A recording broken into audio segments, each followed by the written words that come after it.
الرحمن علم القرآن خلق الإنسان علمه البيان الشمس والقمر بحسبان والنجم والشجر يسجدان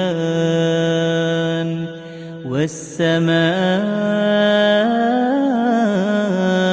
رفعها ووضع الميزان ألا تطغوا في الميزان وأقيموا الوزن بالقسط ولا تخسروا الميزان